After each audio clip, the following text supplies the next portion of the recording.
Hi, my name is Giggles, and I'm taking ITZY's comeback personally. I'd just like to formally announce that I am speechless, if you will. I am completely and utterly taken aback because, wow, if you watched my predictions video, then you'll know how I was feeling going into it. A little concerned, a little tepid, but excited overall.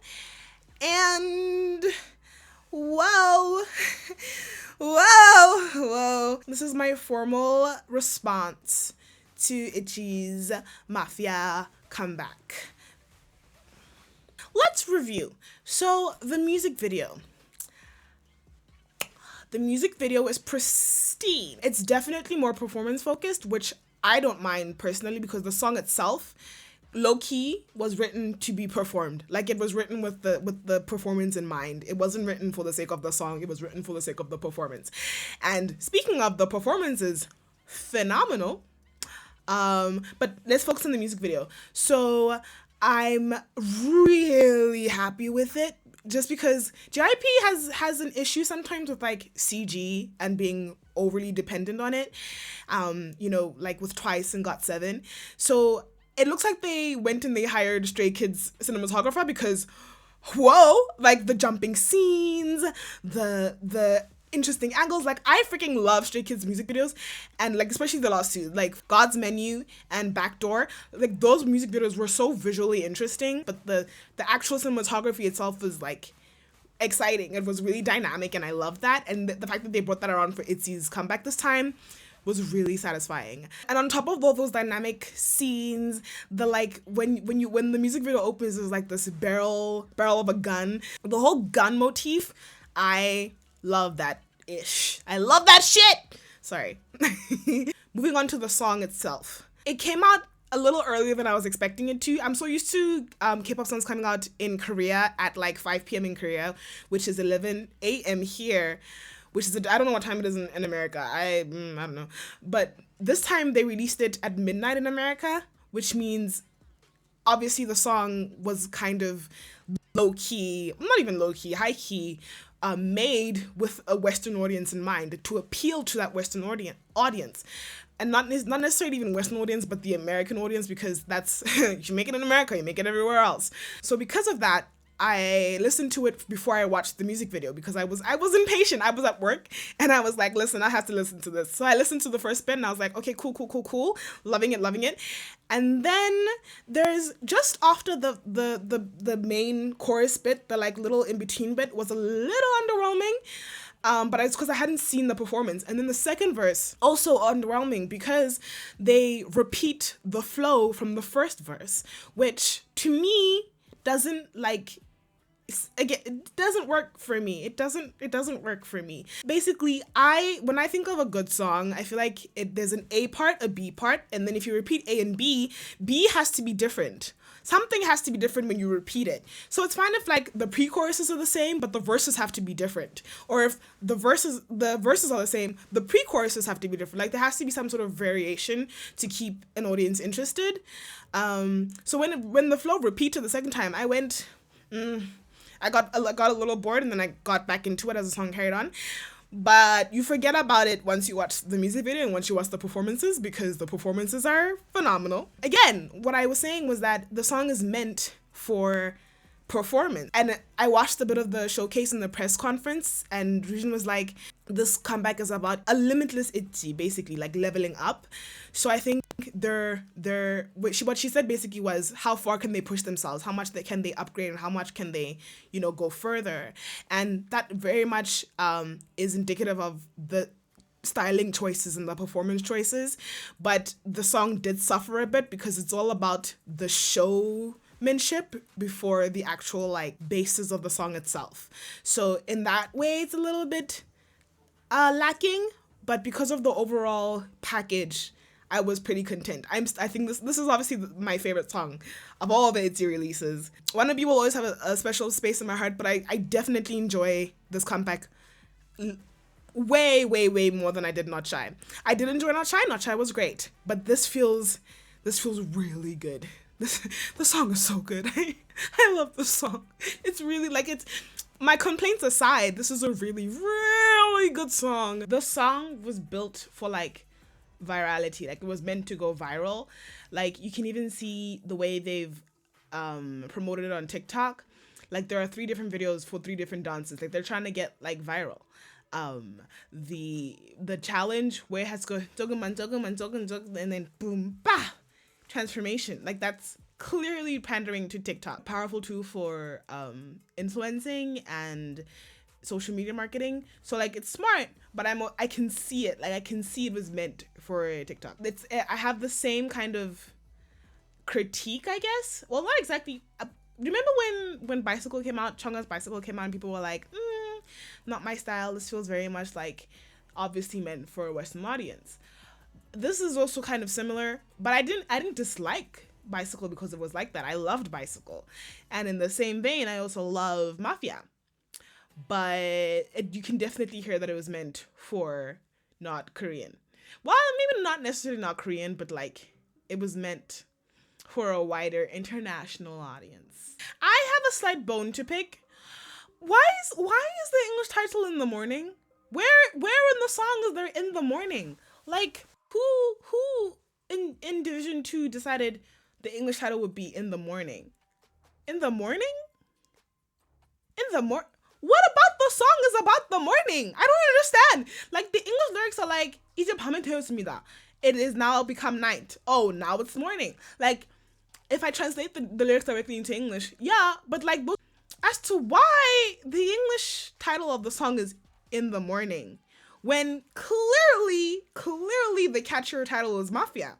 When people look for the song, they're going to Google Mafia. When they look on iTunes, when they look on Spotify, they're going to search Mafia. So as to why they didn't just name the song Mafia in English, why did they tag on in the morning? I don't understand. Maybe they're not for me to understand. All I gotta say is someone messed up. Like, how are you going to make the song clearly for like, marketing shareableness, like, viralness, but then make the title of a song in English completely like not related, basically. Maybe not completely, I'm being hyperbolic, but it's not exactly Mafia, is it? No, it's not.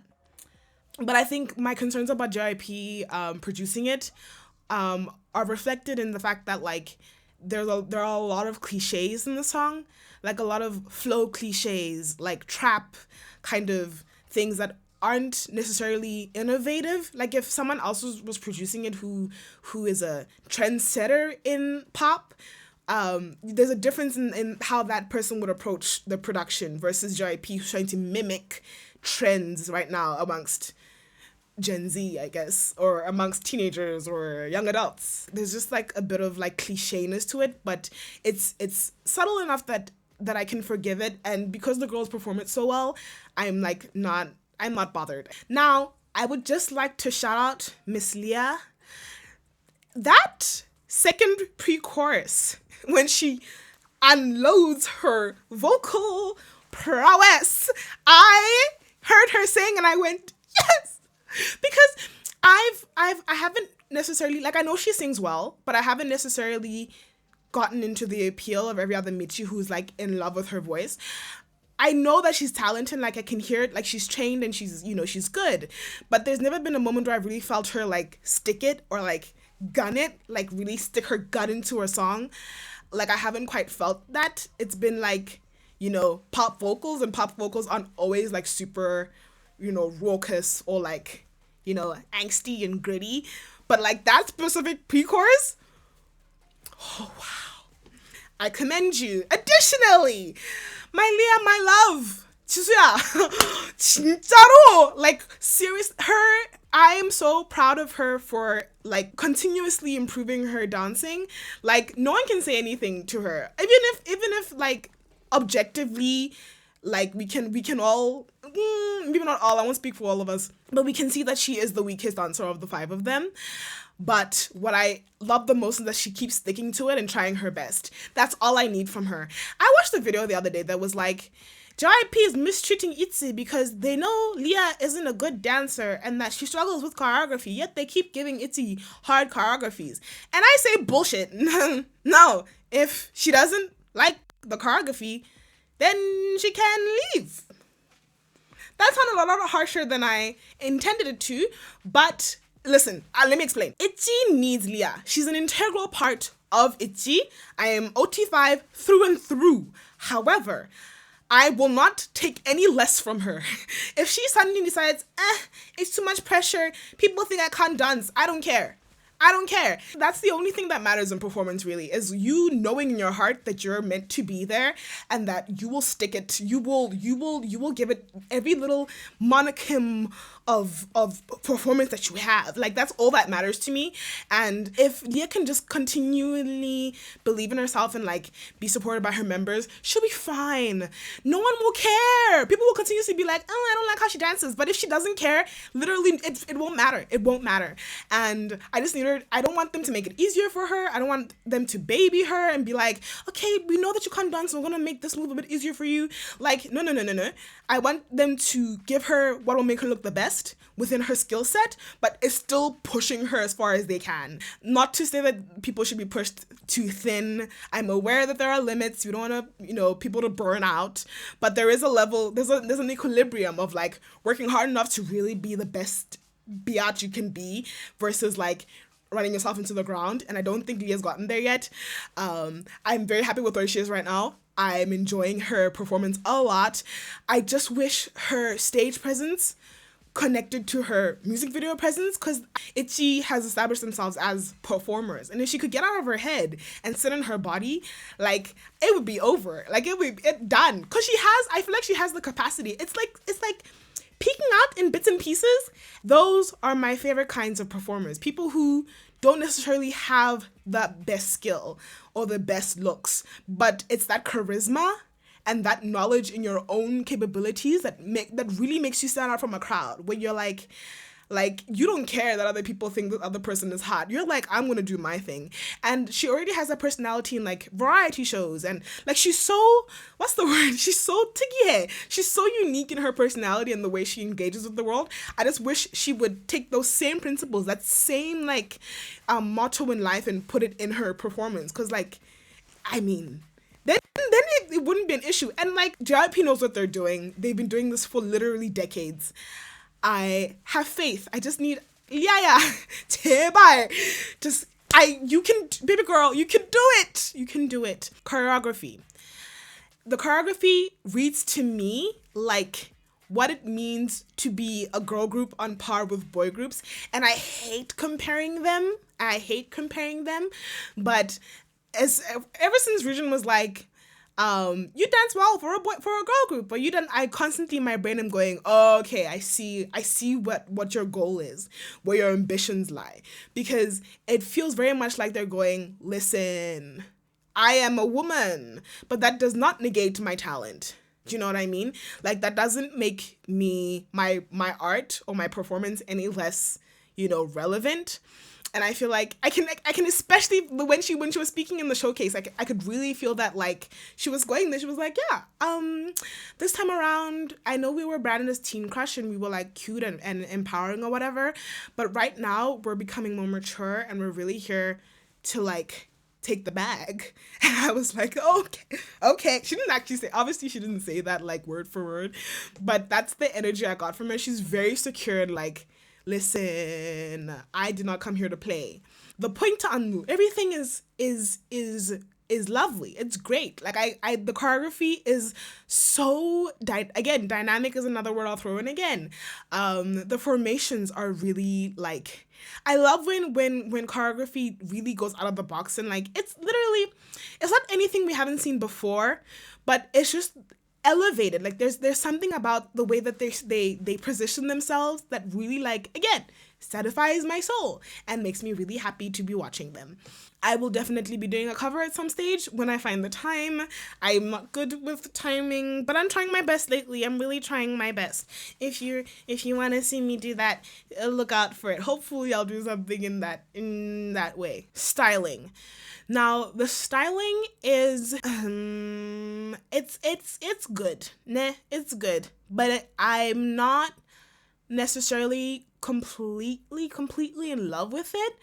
I am excited to see what comes on stage in the next couple of weeks, as the styling for the teaser images and the non-dancey bits was beautiful. Like, specifically the night version jacket photos, stunning. But because I was concerned about them putting them in heels, JYP putting them in heels that they can't dance in, I was like, how is this going to translate? And so far, I don't think they're going to be put in heels. I can see lots of combat boots, lots of long pants, which is good because, again, this comeback is a bit provocative. Like, slightly. 살짝. Just the whole thing just feels sexier. I'm going to say it feels sexier. Not sexual, sexier. And I'll get to Yuna being a minor and having a slightly grittier, more offensive comeback.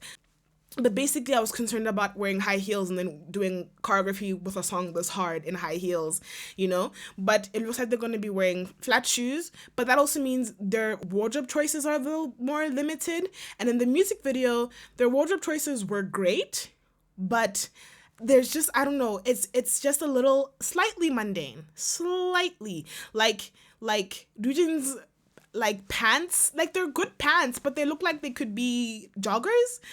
They look like they could be athleisure. Specifically her bottoms in the music video, the black bottoms with the little cutout things, they look like they could be athleisure. Also, she's the only one who's not wearing leather, so I was like, love the shoulder pads. The shoulder pads are so cool. The shoulder pads are really, really cool. So it's good enough. I'm not upset with it, but I do think it is a little normal. It's normal for a hard comeback. La Di Da was like that, If you imagine any sort of girl crush comeback in the last 5 years, it's similar styling. The styling is similar. It's not too out there, not too not out there. It's where it should be. I'm not gonna say it's fine, because fine feels like it's average, but it's just enough that I'm content. Styling Yuna. I've seen people say that JYP sexualizes Yuna. And I'm gonna be the first to be a little controversial and say I don't see it. Explain this to me. People don't like when teenagers show their midriffs. And to me, that sounds like a you problem, not a the girl wearing the crop top problem. Do you know what I mean? Why are we considering children's midriffs sexual inherently? When people say, Yuna shouldn't be wearing that, I go, but why are we policing what teenagers are wearing? I'm aware that pedophiles exist, but pedophiles are going to sexualize children regardless of what they're wearing. I mean, of course, there's the argument to don't make it easy for them. But at the same time, I'm so now we must spend our whole lives constantly minimizing ourselves and the fashion we want to wear because we're afraid of what some motherfucker is gonna do about your image. And I'm slightly passionate about this because I was a teenager, 3 years ago? So I remember what it meant to want to wear something, but people tell you not to because men were going to exploit you for it. And I feel like there's a line. There's a line where it's actual sexual exploitation and then projecting. And I feel like with JYP and Yuna, they've done a pretty good job of towing the line. They haven't put her in a CF, for instance, with Dewey, where she was literally a sexual object, where the camera and the framing and everything was focused on her body and the appeal of her body. Whereas with what I've noticed with ITZY is of all the media that I've consumed of them, they're very aware of not to push her too far, but not to the point where it's we may as well put you in a plastic bag and cover your body forever because we don't want pedophiles to look at you. Do you know what I mean? Like I feel like we need to let people, specifically girls, be comfortable in their own skin before we tell them to cover up for a dude. Like, tell the asshole who's jacking off to K-pop girls in fan cams to stop doing that, and don't tell the fan cam girls to cover up, because like I would be different if like it was a situation with like Red Velvet where they're constantly pulling down their skirts and going, and they look physically uncomfortable. Whereas Yuna looks fine. She looks comfortable. She is glowing. She looks so cool. And I can't imagine being the stylist who has to go hearing the backlash about how apparently we're sexualizing her and be like, you know, my love, sorry, we can't show your waist because you can't have a waist because people are going to want to exploit that and misconstrue that. And I'm not for it. I'm not for it. Y'all have me defending JYP of all companies. I can't believe y'all make me do that. If you're more interested in discussing the nuances of the sexualization of minors in the K-pop industry, I might do a video on that. I don't know. We'll see if I'm up for that challenge, because I don't want to get witch hunted. But I'm chaotic enough that I'm willing to try. We'll see. We'll see. What I specifically want to like point out is that there's with any sort of cinematography, any sort of media that we consume, there's always intent and the way things come across. And like, I think we're all so afraid, or rather scarred, apprehensive because of the history of K-pop, that we consistently expect that if a minor is in a music video and she's showing skin, it's sexualized. And I don't think that's always the case. I don't think that's always the case. Yuna in this specific music video is not sexualized. I don't think she is, personally. Why does it suddenly become okay once someone isn't 18? Like once they've, 19, 20, for them to wear crop tops? Like, I feel like their age doesn't stop perverts from jacking off to them. Do you know what I mean? I understand Yuna not getting provocative choreography. Like, Yuna couldn't do Yeji's move in the middle where she, like, drops down with her hands together by handcuffs. A little kinky, if you ask me. And doing the, the split leg thing. Like, Yuna shouldn't do that. Of course not, because she's a child. Again, tell the perverts to grow up. I hate when in the feminist conversation, in the protect children conversation, we tell children to protect themselves. We tell women to protect themselves and not tell men to stop, attacking us. Let's discuss the album. So I am a sucker for like randomness, if you will, or like just things they don't look like they're meant to go together, but they do go together. So like this album's like that. The track list is really like diverse, if you will. Wild Wild West. When you hear that song, you go, huh? Okay, after Mafia, it's Sorry Not Sorry, which also when I heard it, I was like, yeehaw, yeehaw. Oh, like I thought we left Old Town Road behind. Like I thought the cowboy theme had been like, let go of as a global society, but apparently not. And apparently I'm not that mad at it because I love the song. I love the song. The live performance is stunning. The live performance is so good. And like the choreography, Dushin fucking eats that shit up. Like there's this choreography where there's like a dun dun ha and like a ha, and there's like she is eating it up. She is living it. And I love that for her. The cowboy elements are kind of they don't really stick to it. They don't really like commit to the cowboy aesthetic. But they like to dabble and like poke at it a little bit. Like in Not Shy, you could see the in the setting it was cowboy, but the song itself, Not Shy, wasn't very cowboy. So like it's a weird, they keep playing with this cowboy idea but never really like committing to it. So I'm like, okay, I guess it's fine. But I almost wish the song was on Not Shy. So Sorry Not Sorry, bop. And it's like, you don't expect it to be to go as hard as it does, but then it hits. Wild Wild West is the most unmemorable song for me, just because it has it gets the gimmick out in the first like verse and chorus, and then after that you're kind of bored with it. It's not my favorite. It's like, again, they're playing with that cowboy theme. um dun, dun, dun, dun. They're playing with that cowboy theme again, which I'm not mad at, except there's just some executionary things that could have been done better. Kidding Me is the bop of all bops. I love that song. I'm not the biggest fan of the lyrical choices in the noise chorus. Like, don't get me wrong, I love a noise song, like a song that is where the chorus is just noise. I love that. Sometimes there's a time and a place for it. In this case, it's like put back or diminished by just the rhythm choices in the kidding me, kidding me, kidding me, and the la la. Like, I didn't want it. I want something a bit punchier, and that was a bit, I don't know. I didn't vibe with it. The tail end, like second dance break situation is also really good. So like the song overall is pretty solid. I enjoyed it. Wild Wild West and Shoot are my least favorite songs. Wild Wild West being the most unmemorable. Um, just because, like I said, they're doing the cowboy thing. It just isn't as like punchy or as well executed in this version.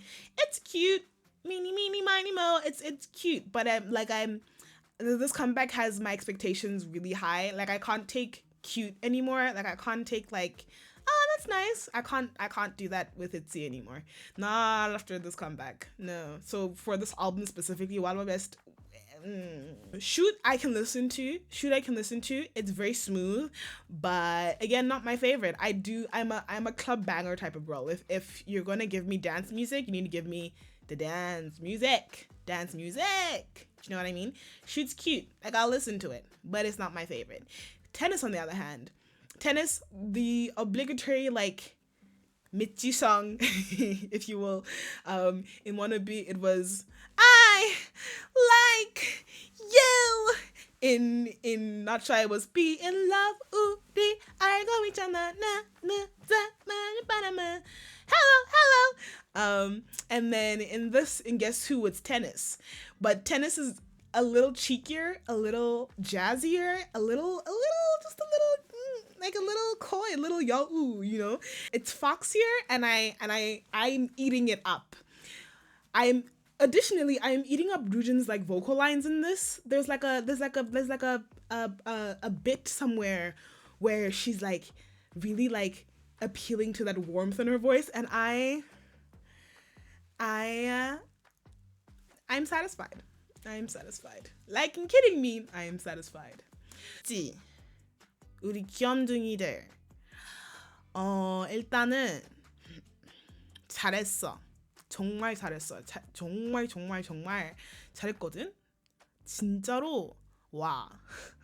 멋있고 진짜 I believe you. When you say that you're not teenagers anymore, except for Yuna, be careful.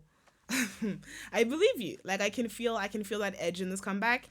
I was concerned, but I think we're safe, and I'm living for this. I'm living for it. I think it's just the right amount of like hardcore, powerful, and assertive and present. This Mitzi is really proud of you. I look forward to the next couple of weeks. I feel like it's gonna be a hell of a ride. I'm so excited. I love a new era. I'm so excited. I can't wait to see the shows and the comeback stages, and like everything's gonna be. I'm looking forward to it. Let's have a good time, 있지. Love you. 사랑해. 사랑한다고. If you enjoyed this video and would like to see more videos from me, please subscribe. If you have any thoughts you'd like to share them below. Cool. Bye.